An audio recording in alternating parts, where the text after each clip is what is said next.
जय हिंद मेरे प्यारे बच्चों, कैसे हैं? जल्दी से जल्दी आ जाइए, क्लास स्टार्ट हो गई है। ठीक है, थोड़ा 5-10 मिनट क्लास लेट हो जाती है स्टार्ट, क्योंकि मैं उसको कोशिश करूंगा 9-10 से ही इसका टाइमिंग रखूं। मुझे बच्चे को छोड़ना पड़ता है, इस वजह से क्लास थोड़ा सा लेट हो जाती है। उसकी 9 बजे स्कूल होती है, तो मेरे बिना जाता नहीं है। ठीक है, जल्दी से जल्दी आ जाइए, थम्स अप कर दीजिएगा। ठीक है, थम्स अप कर दीजिएगा। आज हम कॉम्प्रीहेंशन का पार्ट भी ले लेंगे, कॉम्प्रीहेंशन का पार्ट भी ले लेंगे। थम्स अप कर दीजिएगा, वीडियो को थम्स अप कर दीजिएगा। ठीक है, जल्दी जल्दी आ जाइए, लाइक कर दीजिएगा, थम्स अप कर दीजिएगा। क्लास स्टार्ट हो गई है। ठीक है, हम बहुत जल्दी कवर करेंगे बहुत सारी चीजें। जल्दी जल्दी आ जाइए। ठीक है,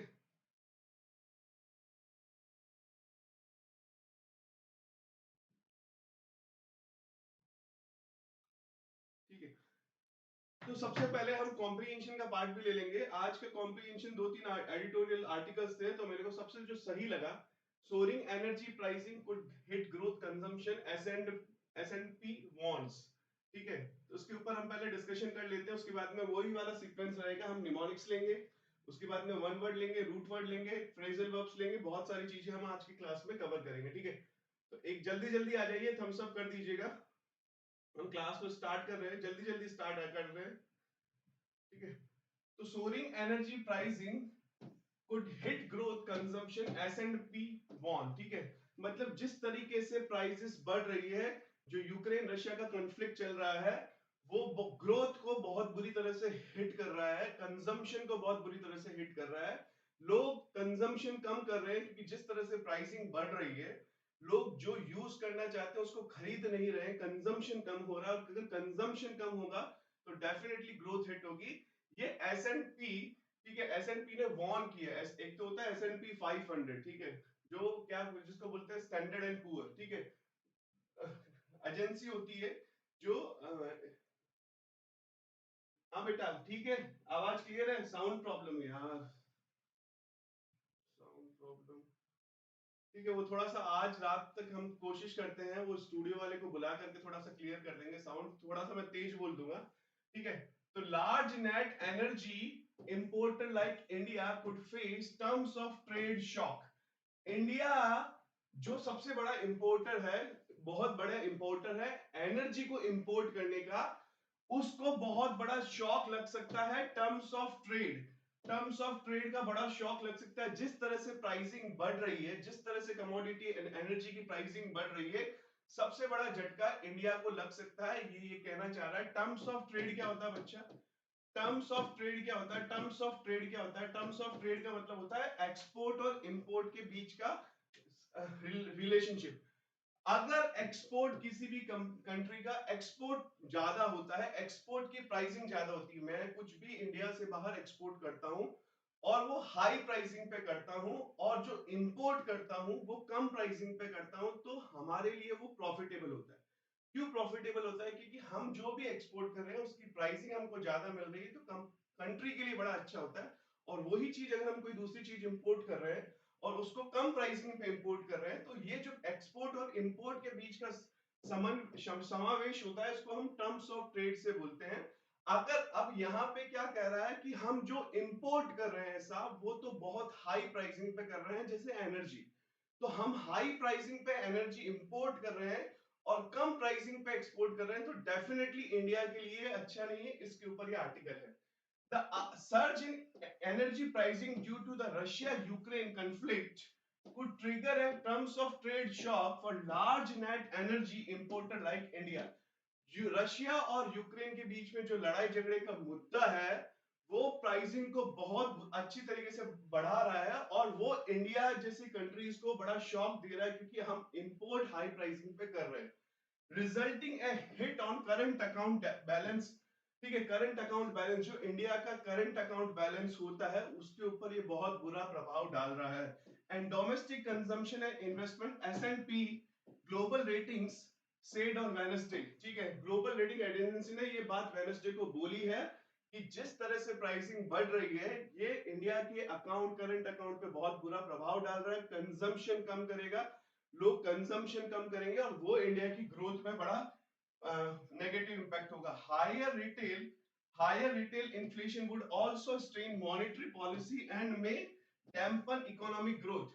जिस तरीके से इन्फ्लेशन भी बढ़ रहा है, कल स्टैगफ्लेशन के ऊपर आर्टिकल था, तो जिस तरह से इन्फ्लेशन बढ़ रहा है वो इंडिया की मॉनेटरी पॉलिसी, दो पॉलिसी होती है इंडिया की, अगर आपने इकोनॉमिक्स पढ़ी है तो monetary policy and fiscal policy, ठीक है, जो इंडिया की आरबीआई रेगुलेट करती है, monetary policy and fiscal policy. तो जिस तरह से इन्फ्लेशन बढ़ रहा है वो मॉनेटरी पॉलिसी के ऊपर बहुत बुरा प्रभाव डाल सकता है और इंडिया की इकोनॉमिक ग्रोथ को कम कर सकता है।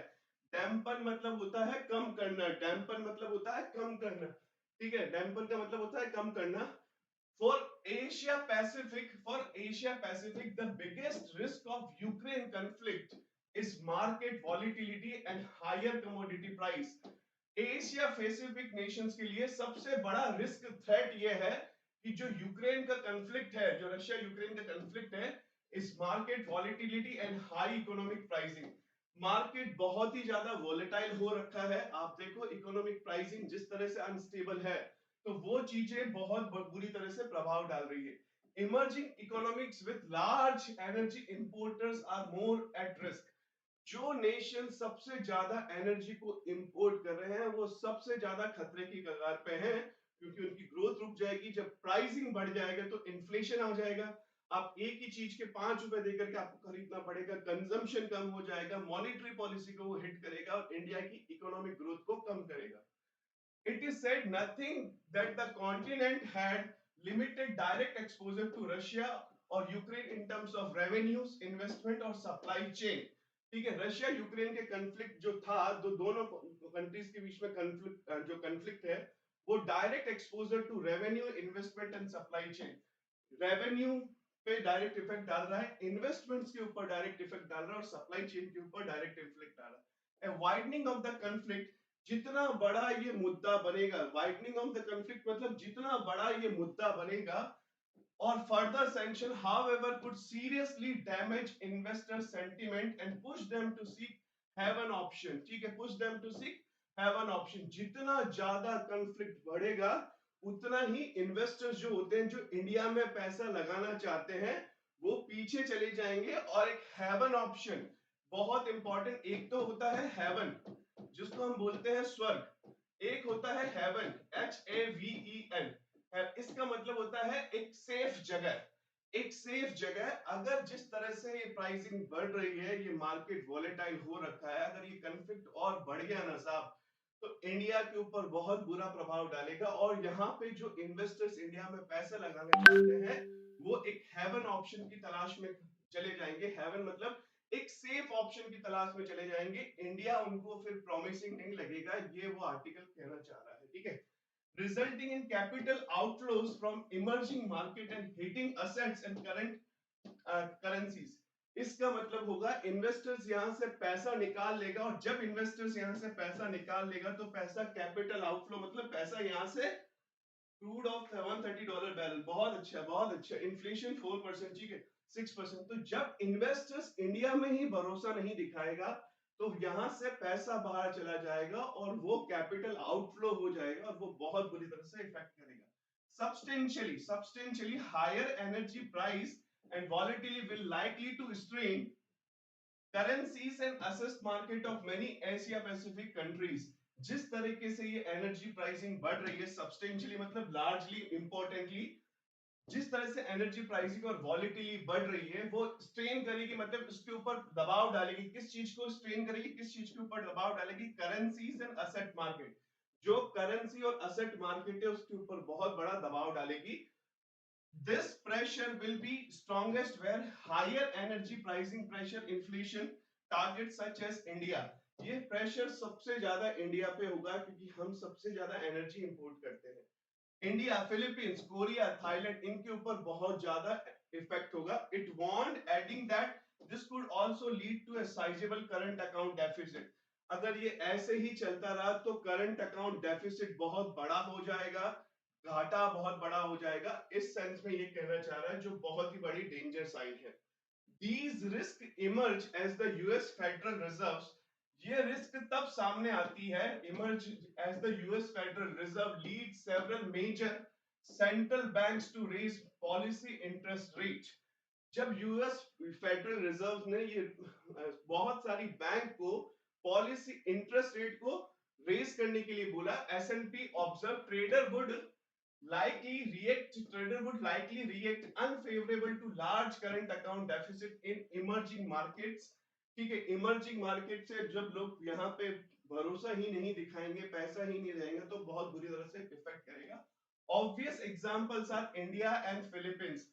इसके सबसे इंपॉर्टेंट एग्जांपल्स है जो हमने लास्ट स्लाइड में देखे थे, इंडिया, फिलीपींस, थाईलैंड, इनके ऊपर बहुत ज्यादा प्रभाव पड़ेगा। Higher energy pricing can trigger a terms of trade shock.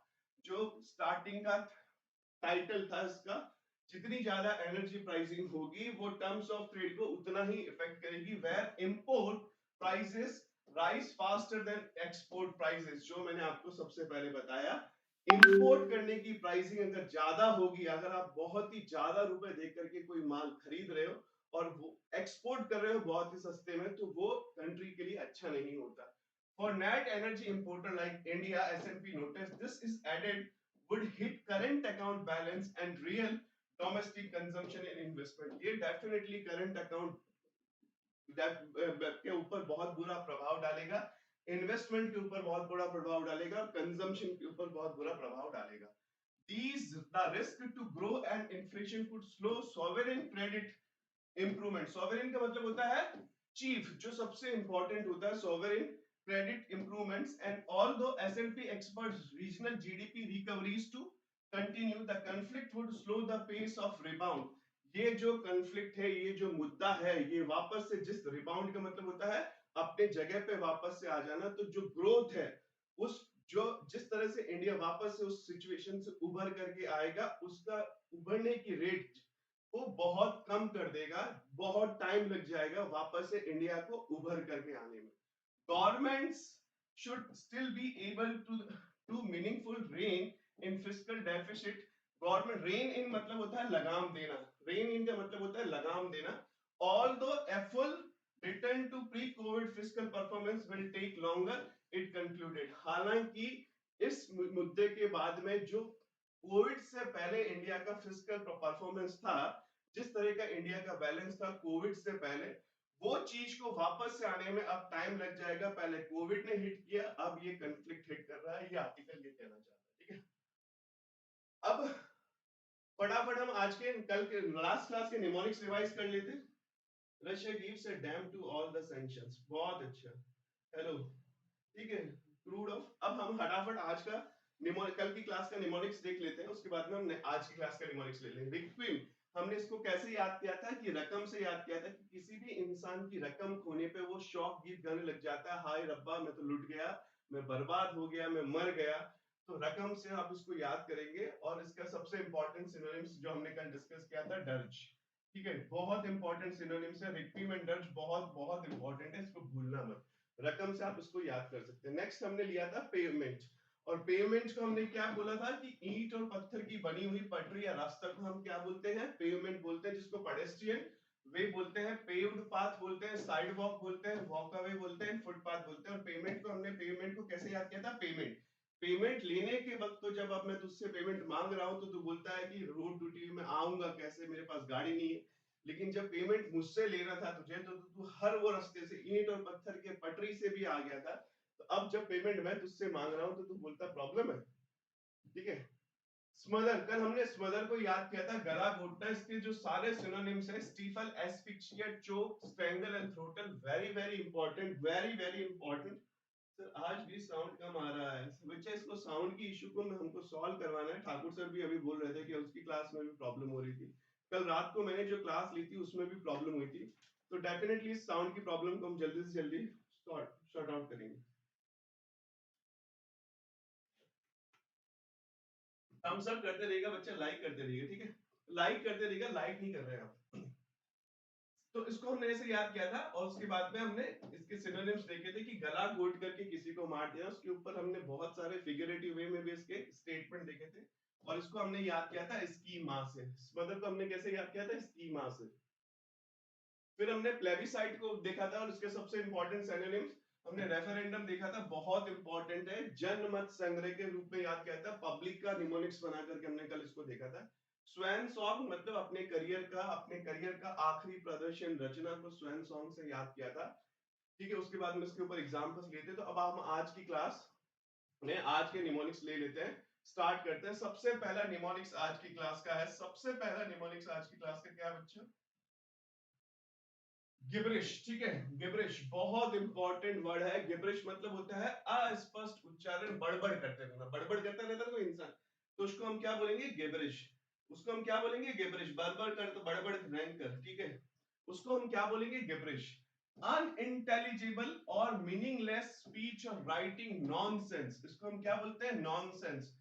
Don't talk gibberish. हम बोलते हैं ना कट द क्रैप, यार ये बकवास की बातें कम कर, cut the crap, don't talk gibberish. कुछ भी मतलब मत बोल, मेरे को समझ में नहीं आ रहा, don't talk gibberish, cut the crap. तो इस सेंस में इसको याद कर सकते हैं।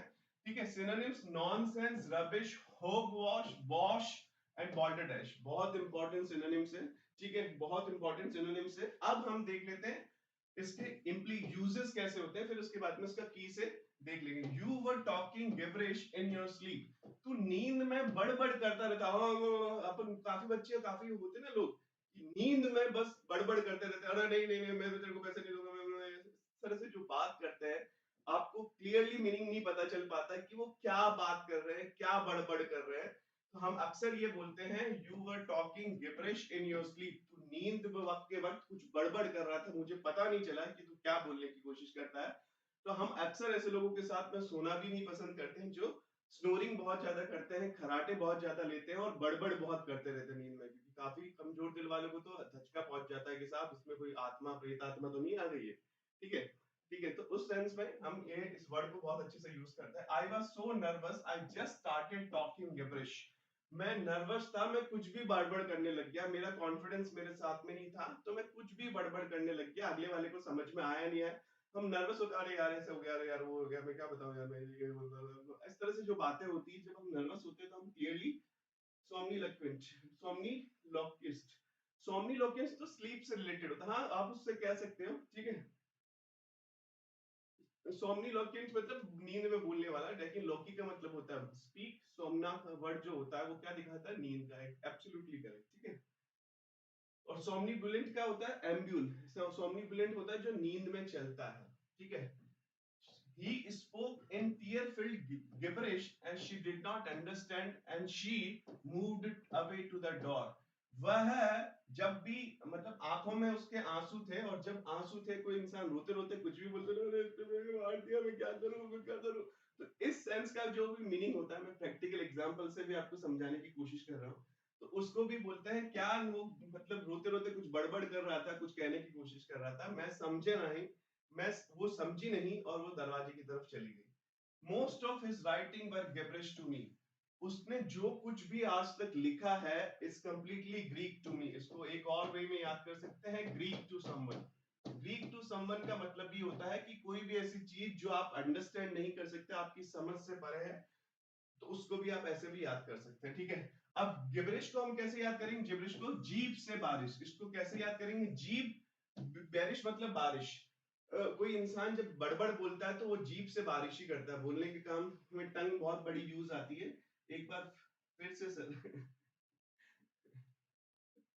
ठीक है, मजे मत लो तुम अपने टीचर के, टीचर तुम्हारे को आसानी से समझाने के लिए खुद कार्टून बन जाता है काफी बार। ठीक है, तो इस वजह से समझाता है कि याद रह जाए, सिचुएशन से रिलेट कर जाए। ठीक है, तो इस वजह से मैं समझा देता हूँ। ठीक है, गिबरिश मतलब जीभ से बारिश। ठीक है, जीभ, अब बारिश मतलब बारिश, बहुत अच्छे से याद हो जाएगा। जीभ से बारिश मतलब बड़बड़ करना, आपको याद हो जाएगा ये वर्ड। नेक्स्ट वर्ड ले लेते हैं, एनक्रोचमेंट। ठीक है, एनक्रोचमेंट काफी बच्चों को पता होगा, बहुत बार एग्जाम्स में पूछा गया है। ठीक है, एनक्रोचमेंट, एनक्रोचमेंट वर्ड को याद कैसे करेंगे? एनक्रोचमेंट का मतलब होता है अतिक्रमण, किसी चीज के ऊपर अपना कब्जा कर लेना जिसके ऊपर आपका हक नहीं है और अधिकार नहीं है। Intrusion on a person's territory, right, etc. is encroachment. Synonyms: intrusion into, invasion of, incursion into। मैंने आगे प्रीपोजिशन के साथ भी लगा दिया ताकि आपको एकदम से क्लियर से प्रीपोजिशन भी। trespass on, अप्रोप्रिएट सिनोनिम्स है, एग्जैक्ट सिनोनिम्स नहीं। इन्वेजन एग्जैक्ट सिनोनिम्स हो सकता है, लेकिन बाकी के सारे अप्रोप्रिएट सिनोनिम्स है, सिमिलर सिनोनिम्स है। ठीक है, तो अतिक्रमण को दिखाने के लिए मैंने फिक्स प्रीपोजिशन भी आगे लगा दी ताकि आपको प्रॉब्लम ना हो। The workers were charged with forest encroachment. जो काम करने वाले लोग थे उन्होंने फॉरेस्ट के ऊपर कब्जा कर लिया था, उसके ऊपर इसलिए उनको चार्ज किया गया था, मतलब उनके खिलाफ केस कर दिया गया था। ठीक है, उनके खिलाफ क्या कर दिया गया था, केस कर दिया गया था। मनीष कुमार जी को हंसी आ रही है।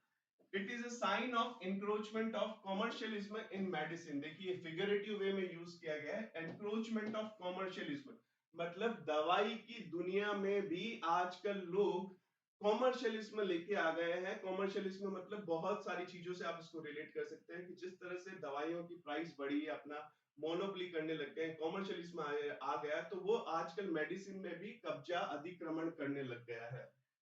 Is Amazon an insidious encroachment on the way we do business? Encroachment का मतलब यहाँ पे ये है कि जिस तरीके से अमेजोन ने हमारे धंधे के ऊपर अतिक्रमण कर लिया है, मतलब हमारे अब कोई प्रॉपर्टी तो नहीं सीज कर लिया अमेजोन ने। एनक्रोचमेंट का मतलब यहाँ फिगरेटिव वे में यूज किया गया है कि अमेजोन जिस तरीके से धंधा करता है भाई साहब, बहुत सारी लोगों की दुकानें बंद कर देगा वो, उनकी दुकानों के ऊपर आधिपत्य कर लिया, क्योंकि आजकल लोग दुकानों पे जाकर के माल कम खरीदते हैं, ऑनलाइन ऑर्डर कर देते हैं। ठीक है, इन कॉकरोच, एनक्रोचमेंट मतलब इन कॉकरोच। इन कॉकरोच आपको याद हो जाए, इन कॉकरोच ने तो पूरे घर पे एनक्रोचमेंट कर लिया। इसको अतिक्रमण से याद मत कीजिएगा, एनक्रोचमेंट ही याद कीजिएगा। इन कॉकरोच ने तो पूरे घर पे एनक्रोचमेंट कर लिया है, मतलब इन कॉकरोच ने तो पूरे घर पे क्या कर लिया भाई साहब, कब्जा जमा लिया। लाइक कर दे रहा है बच्चा, लाइक करने में कमी नहीं प्लीज, लाइक नहीं कर रहे हो आप, ठीक है। इन कॉकरोच ने पूरे घर पे अतिक्रमण कर लिया, तो उसको इस सेंस में हम रिलेट कर सकते हैं, ठीक है। एब्यूलियंट, ठीक है, एब्यूलियंट का मतलब होता है उत्तेजित और जोशीला, cheerful and full of energy. आपको दिख नहीं रहा होगा, मैंने कलर चेंज नहीं किया, cheerful and full of energy. Full of energy, जो इंसान, जो चीज चीयरफुल हो, बहुत ज्यादा एनर्जी हो, जोशीला हो, उत्तेजित हो, वेरी इंपॉर्टेंट वर्ड एब्यूलियंट, ठीक है। एब्यूलियंट, एक्सुबरेंट, एनिमेटेड, जिंदा दिल, ठीक है, animated, buoyant, cheerful and effervescent। effervescent is also a very important word। effervescent के दो मीनिंग होते हैं, एक तो बबली होता है, फिजी होता है, मतलब कोई भी ड्रिंक आप लेते हो और जिसके ऊपर बबल्स आ जाते हैं, एकदम आप सर्व करते हो और एकदम बबल्स आ जाते हैं, जो पीने के शौकीन है उनको पता होगा, तो उसको एफरवेसेंट ड्रिंक बोलते हैं। एकदम बबल्स आ जाते हैं, गुब्बारे ऊपर से आ जाते हैं, उसको उस सेंस में भी बोला जाता है। और एफरवेसेंट को फुल ऑफ एनर्जी के सेंस में भी यूज किया जाता है। The ebullient song was so uplifting that I danced in my chair। I danced in my chair, ठीक है। जो ये गाना था बहुत ही ज्यादा जोशीला था कि मैं अपनी चेयर पे ही नाचने लग गए। इतना बढ़िया गाना, इतना जोशीला गाना था, ठीक है, इतना जोशीला गाना था कि मैं अपनी चेयर पे ही डांस करने लग गई। पता नहीं कौन सा गाना था। He is ebullient with enthusiasm। वह enthusiasm के साथ में बड़ा जोशीला है, बड़ा उसके अंदर enthusiasm है, बड़ा उसके अंदर जुनून है, ठीक है। तो उस टेंस में भी यूज किया। His father was in ebullient mood, ठीक है। His father was in ebullient mood. एक होता है, काफी बार मैं देखता हूँ यूज किया जाता है, इन फिल्दी मूड। इन फिल्दी मूड। इन फिल्दी मूड का मतलब होता है खराब मूड में होना, गुस्से में होना। इन एब्यूलेंट मूड का मतलब होता है एकदम जोशीले, एनर्जी। हाँ बोल बेटा क्या चाहिए, ठीक है, बता ना यार तेरे को क्या चाहिए। अरे बेटा तू बोल तो सही, तेरे को क्या चाहिए। तो your father is in ebullient mood, एकदम जोश में बात कर रहे हैं, उत्तेजित होकर के बात कर रहे हैं, एक्साइटेड होकर के बात कर रहे हैं, जैसे कि मेरी डिमांड बस बोलते ही पूरी कर देंगे, उस सेंस में। Sonia always felt ebullient after drinking his morning coffee. जब भी वो अपनी मॉर्निंग की कॉफी लेती है, वरना उससे पहले तो वो बोरा होता है ना, जो कोने में लद्दड़ की तरह पड़ा हुआ होता है, कॉफी पीने से पहले वो बोरा बोरा बन करके कोने में पड़ी रहती है, इतनी ज्यादा स्लगिश, स्लोथफुल होती है, इनएक्टिव रहती है। लेकिन जैसे ही कॉफी की सिप पीती है भाई साहब, उसके अंदर एनर्जी का प्रवाह हो जाता है, ठीक है। उसके अंदर क्या हो जाता है, एनर्जी का प्रवाह हो जाता है। तो उस सेंस में उसको याद कर सकते हैं,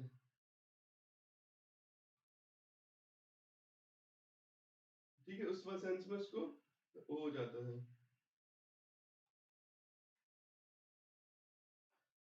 ठीक है। Manish Kumar lively, energetic, sprightly and all that, ठीक है। तो अब नेक्स्ट ले लेते हैं बच्चे, नेक्स्ट ले लेते हैं। सार्डोनिक। सार्डोनिक का मतलब होता है हंसी का पात्र। सार्डोनिक का मतलब क्या होता है, हंसी का पात्र। सार्डोनिक का मतलब क्या होता है, हंसी का पात्र। हंसी का पात्र, ठीक है। हंसी के पात्र को हम क्या बोलते हैं, सार्डोनिक। हंसी का पात्र। और इसको कैसे याद कर सकते हैं हम, सरदार से। इसका कीवर्ड क्या हो सकता है, सरदार। सरदार, सरदार से। सरदार लोग होते हैं अक्सर उनके ऊपर चुटकुले बनते हैं, ठीक है, जोक्स बनते हैं, तो उसको हम क्या बोलते हैं, हंसी के पात्र, ठीक है। डिसडेनफुली और स्केप्टिकली ह्यूमरस, डिराइसिवली मॉकिंग, जिस किसी भी चीज के ऊपर हंसी आए, जिसको हम कंटेम्प्ट के साथ में ट्रीट करें, दीनहीन भावना से ट्रीट करें, मजाक का पात्र बना करके ट्रीट करें, सार्डोनिक उस सेंस में यूज किया जाता है। Synonyms मॉकिंग, sarcastic, scornful, satirical, cynical and scornful, मतलब दो बार लिख लिया, ठीक है। sarcastic, scornful, satirical, cynical and mocking बहुत इंपॉर्टेंट सिनोनिम्स है। Really, she said, raising a sardonic eyebrow, ठीक है। Really, क्या सच में ऐसा होता है क्या, ऐसा होता है क्या, इस तरीके से कोई इंसान बात करता है। सार्डोनिक मतलब मजाक के सेंस में, आपको थोड़ा सा आपका आपकी आपको ये दिखाने के चक्कर में कि आप जो बोल रहे हो वो उसको बहुत फनी लगा। रियली, अच्छा ऐसा होता है क्या, रियली, इस तरह से कोई इंसान बोलता है। रेजिंग ए सार्डोनिक आईब्रो, अपनी आईब्रो रेज करके बोलते हैं ना, जब किसी को भी मजाक के पात्र में सेंस में बोलते हैं तो उसको सेंस में बोलते हैं। बहुत अच्छा, बहुत अच्छे, बहुत अच्छे बच्चे,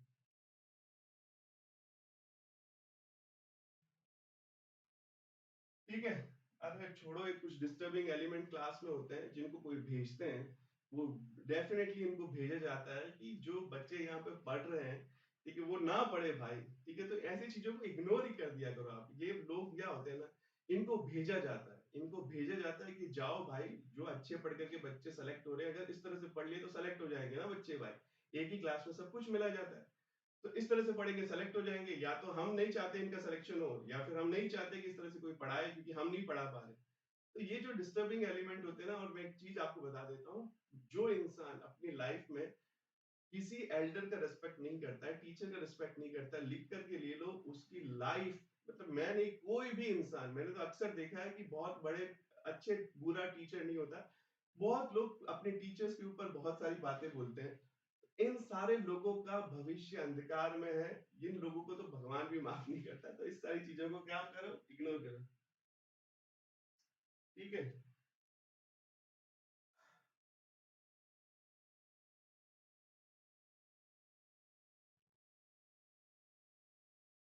ठीक है, तो नेक्स्ट ले लेते हैं बच्चा। एब्यूलेंट, अब ठीक है, एब्यूलेंट, अच्छा वो एब्यूलेंट को मैंने सिनोनिम से नहीं याद किया था ना, ठीक है। एब्यूलेंट को हमने कीवर्ड उस वक्त नहीं लिखा था, एब्यूलेंट इसका, ठीक है। एब्यूलेंट वर्ड का हमने क्या लिया था कीवर्ड, एक्चुअली उसको हमने निमोनिक सी नहीं लिया था, ठीक है। तो वो यहाँ लिख दिया मैंने गलती से, कोई प्रॉब्लम नहीं है, ठीक है। एब्यूलेंट का हमने किस तरह से लिखेंगे, ठीक है। तो ये जो लोग होते हैं ना, इनको इग्नोर किया करो भाई। एब्यूलेंट, आंट ने बुल को सींग से पकड़ लिया था, एब्यूलेंट को हमने याद किया था। एब्यूलेंट में क्या था, आंट था और बुल था। तो ठीक है, एक आंटी जोशीली थी, पिछली वाली स्लाइड में था, जोशीली आंटी ने बुल को सींग से पकड़ लिया, इतना उसमें जोश आ गया था, तो उसने बुल को सींग से पकड़ लिया, ठीक है। बहुत अच्छे हैं sir, you are the best English teacher, ठीक है, बेस्ट इंग्लिश। देखो बच्चा, लाइफ में अगर आप किसी भी चीज को पढ़ा रहे हो तो उसको रिलेट करके पढ़ाओ। अगर मैंने आपकी, आज मेरे फादर, मैं आपको सिंपली बता रहा हूँ, आज मेरी काम वाली बाई एक वर्ड यूज करती है, कंपेल। वो वर्ड क्यों यूज करती है, मैं उसको मैंने उसको बोला, यार प्लीज सुबह आ जाना, 8 बजे आ जाना, मेरी क्लास होती है, तो मुझे सुबह सुबह पोहे का नाश्ता और वो सब चीजें होनी चाहिए। तो उसने बोला भैया मैं 8 बजे नहीं आ सकती, मैं कहीं और जा रही हूँ। तो मैंने कहा क्यों नहीं आ सकती, बोला भैया नहीं आ सकती, प्लीज मुझे कंपेल मत करो। मैंने बोला तुम फिफ्थ पास भी नहीं हो, तुम्हारी अच्छी से एजुकेशन नहीं हुई, लेकिन तुमने ये वर्ड कंपेल कैसे सीखा।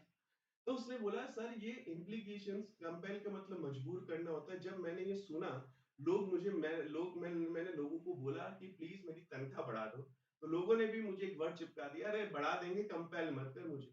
तो उस वर्ड को मैंने उस सिचुएशन में डाल दिया, और मैं मजबूर करना नहीं बोलती, कंपेल करना बोलती हूँ। तो इसी वजह से हिंदी के वर्ड्स को मैं अगर आपकी लाइफ से हटा करके अंग्रेजी के वर्ड डाल देता हूँ, तो क्या बुरा करता हूँ बच्चा, बताओ। बेसिक स्टेप यही होता है, वोकैबुलरी आपके ऊपर कमांड आनी चाहिए। अगर वोकैब नहीं होगी तो आप स्पोकन अच्छे से नहीं कर पाओगे। काफी होगी तो वोकैब अच्छी होती है लेकिन स्पोकन नहीं होती, ठीक है। आई कैन रिकलेक्ट, ठीक है। तो सार्डोनी को हमने उस तरह से याद किया था। सैटरनाइन, उदास इंसान के सेंस में यूज किया जाता है। ग्लूमी होता है, ठीक है, ग्लूमी होता है, नॉट प्रॉमिसिंग, ठीक है, उस सेंस में भी यूज किया था। बीटर एंड स्कॉर्नफुल, स्कॉर्नफुल के सेंस में भी यूज किया जाता है, हार्श के सेंस में भी यूज किया जाता है। having a tendency to be bitter, gloomy, sarcastic and slow to change and react. Synonyms हो सकते हैं gloomy, somber, melancholy. ठीक है, melancholy बहुत इंपॉर्टेंट सिनोनिम्स है. melancholy बहुत बार पूछा गया है. sorrowful, ठीक है, उस सेंस में इसको याद किया जाता है. नेक्स्ट ले लेते हैं बच्चे. सैटर्नाइन को तो आप सनी से याद कर सकते हो. सैटर्न का मतलब क्या होता है? सैटर्न का मतलब क्या होता है? सनी. ठीक है, सैटर्न हम किसको बोलते हैं? सनी से. सनी चढ़ गया तेरे ऊपर तो तू सैटर्नाइन बन गया. तेरे ऊपर सनी चढ़ गया ना तो तू क्या हो गया? सैटर्नाइन बन गया. ठीक है, तो उसको सेंस में याद करें. अच्छा समझाते हैं तो कुछ मत बोल. ठीक है, सैड, ग्लूमी बहुत. ठीक है, नेक्स्ट ले लेते हैं बच्चे. Find preposition error. अब फटाफट हम प्रीपोजिशन की एरर देख लेते हैं. ठीक है, उसके बाद में नेक्स्ट स्लाइड की तरफ चलेंगे. He differs with him. आप फटाफट देखने की कोशिश कीजिएगा. He differs with him in my analysis of the economy. वो मेरे एनालिसिस जो मैंने इकोनॉमी का किया था उससे मुझसे अलग अलग विचार रखता है तो उसको मैं बोलता हूँ he differs with me. Statement number 1. आप मुझे बताइएगा कि प्रीपोजिशन एरर कहाँ है. He differs from his father in looks. वो अपने पिताजी से लुक में डिफर करता है, अलग दिखता है. Ram is different from Ramesh. Ram Ramesh से डिफरेंट है, वो कॉमन लाइन है. Rahul is different from the boy he used to be. Rahul जो इंसान हुआ करता था आज वो इंसान नहीं है. Sohan is different than I remember him. Sohan जैसा पहले था आज वैसा इंसान नहीं है. he became reconciled to his illness. He became reconciled to his illness. She refused to reconcile herself to fate. Marcus was unexpectedly reconciled with his ex-wife. ये 7 word है, एक एक करके सारा देख लेते हैं. इस पार्ट में एरर हम देख लेते हैं. इस पार्ट में कोई एरर नहीं है, ये एब्सोल्युटली करेक्ट है. डिफर के साथ में विथ आता है जब किसी से भी आप इंसान से अलग राय करते हो. आई differ with you on this. आप अलग राय करते हो तो उसको डिफर करते हो. डिसएग्री के सेंस में जब भी आता है तो डिफर के साथ में विथ प्रीपोजिशन भी आएगी. जब आपका राय और विचार अलग है तो विथ प्रीपोजिशन यूज आएगी. Absolutely correct. ये वाला स्टेटमेंट भी करेक्ट है. डिफर के साथ में फ्रॉम आता है जब कभी भी आप किसी से लुक्स में डिफर. अगर मैंने बोला ही डिफर्स विथ हिज फादर, अगर मैंने ये लिख दिया तो अब ये लुक्स की बात नहीं करेगा, ये बात करेगा विचारों की. तो अगर आप लुक्स की बात कर रहे हो, अगर आप दिखने की बात कर रहे हो तो डिफर के साथ में फिक्स प्रीपोजिशन फ्रॉम आती है. He is different from Ramesh. ये तो एब्सोल्युटली करेक्ट है, इसमें कोई प्रॉब्लम नहीं है. वो रमेश से अलग दिखता है. He is different from the boy he used to be. ये भी सही है, वो उस लड़के से अलग दिखता है. भाई लोग ठीक है, ठीक है,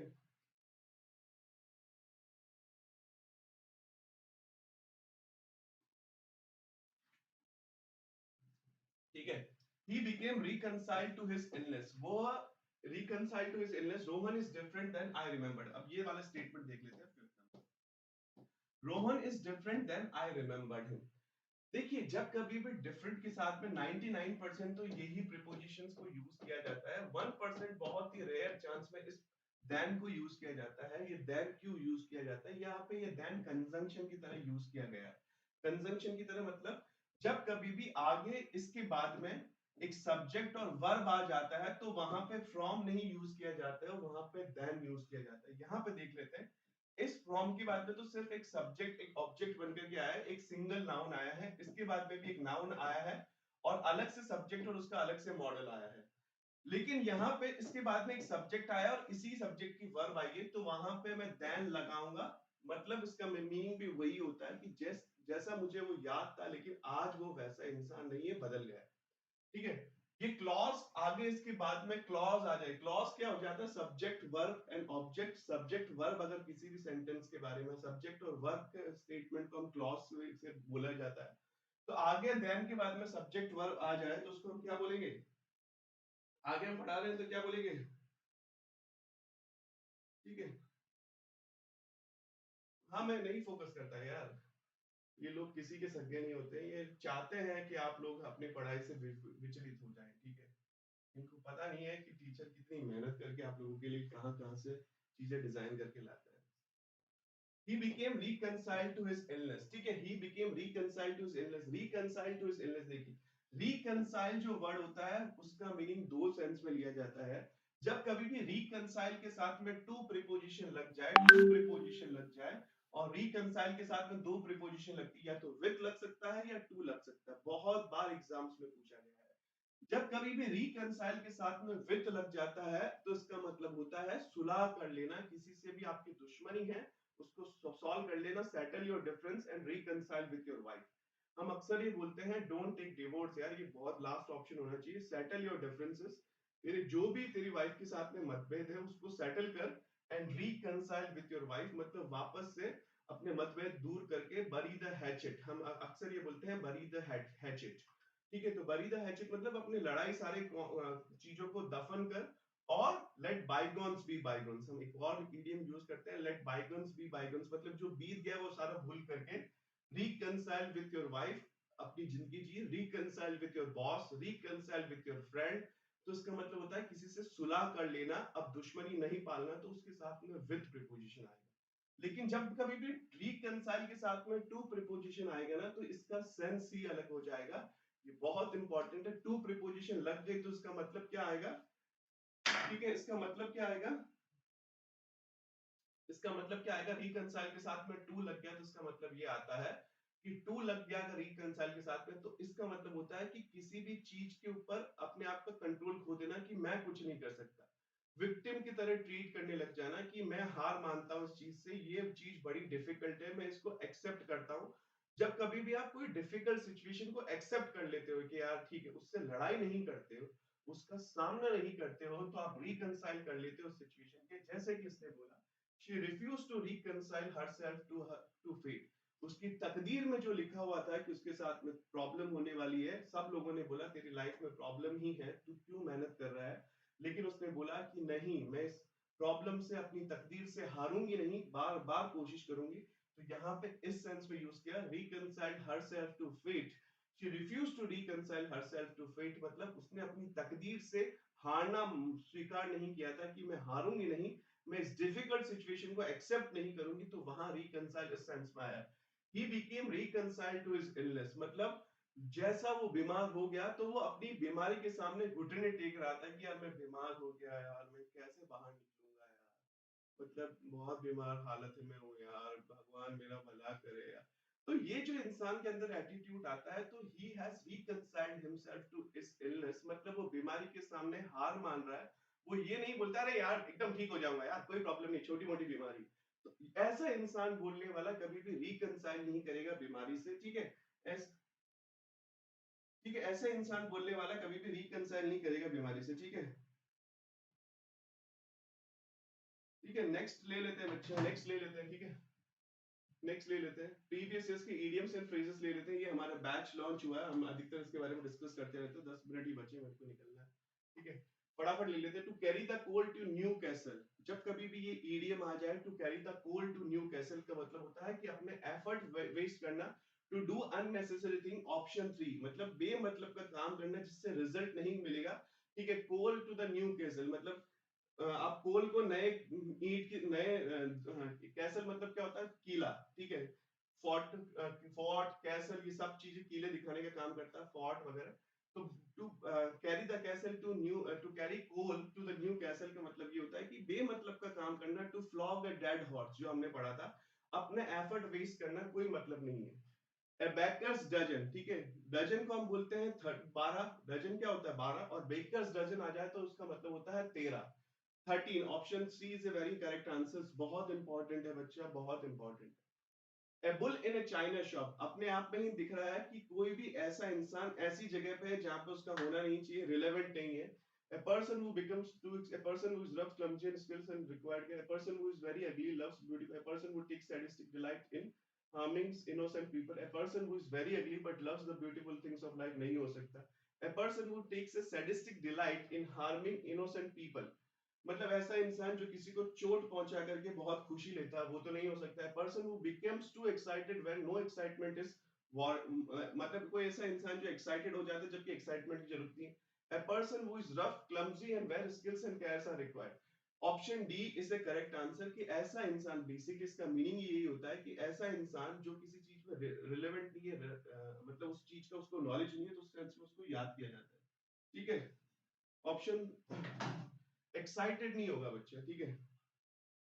नेक्स्ट ले लेते हैं, to be at one's finger end, ठीक है, ये सारी चीजें हम ले लेंगे। थोड़ा सा फोन आने लग गया ऑफिस से, हम बाकी की चीजें कल डिस्कस कर लेंगे। आज कॉम्प्रीहेंशन का पार्ट हमने लिया था, ठीक है, कॉम्प्रीहेंशन का पार्ट लिया था, तो इस वजह से हमने थोड़ा सा चीजें डिस्कस कम करी। लेकिन ठीक है, फिर भी हमने 10 निमोनिक्स लिए हैं, 40 उसके 4 उसके वर्ड लिए, 40 वर्ड फ्रेजल वर्ब्स लिए, कॉम्प्रीहेंशन के वर्ड्स लिए, समझा है, 4-5 इडियम्स लिए, ठीक है। तो बाकी की चीजें हम कल कवर करेंगे, कॉम्प्रीहेंशन हम इंक्लूड करेंगे तो थोड़ा सा बाकी चीजें कॉम्प्रोमाइज हो जाएगी। तो इस वजह से, पर अगर आपको कॉम्प्रीहेंशन चाहिए तो मैं डेली क्लास में कॉम्प्रीहेंशन लूंगा। अच्छा है, हर दिन का एडिटोरियल हम डिस्कस करेंगे। इसी की उम्मीद के साथ मैं विदा लेता हूँ। आज रात नाउन के लास्ट ईयर्स में आए हुए सारे इंपॉर्टेंट सवाल हम डिस्कस करेंगे, exam wise, shift wise, year wise, ठीक है। तो प्लीज रात की क्लास में जरूर